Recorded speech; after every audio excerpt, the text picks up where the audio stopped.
المنتسبين إلى الإسلام، فإنني أود أن أشير إلى أن هذه الأخطاء لا تنحصر في المسلمين المنتمين لهذه الجماعات فقط، فهذا نوع من الخطأ يجب تجديده وتصحيحه بالفكر المعتدل، ولكننا نشاركهم الأخطاء ونرتكب معهم نفس الأخطاء وهي متعددة.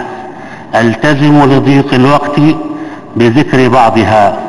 أولها ما يروج له البعض أن هذه الجماعات تنطلق من منطلقات دينية وبخاصة من ديننا الحنيف، فهذا باطل، وهذا تعمية عن هذه الجماعات.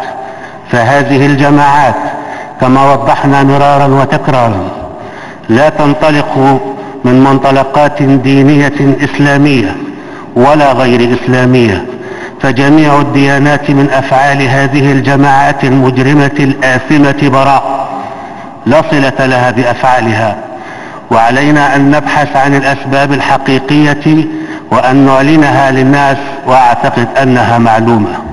إن هذا الخطر لم يصبح كامنا في جماعات محلية ذات خلافات سياسية، وإنما تلاقت هذه الخلافات مع مطامع استعمارية ومع عدوان خارجي وعدو تاريخي يدعم هذه الجماعات ويمولها، ونحن نساعد في التعمية عن هذه الجماعات والتضليل حين نروج لها على أنها جماعات تنطلق من منطلقات دينية.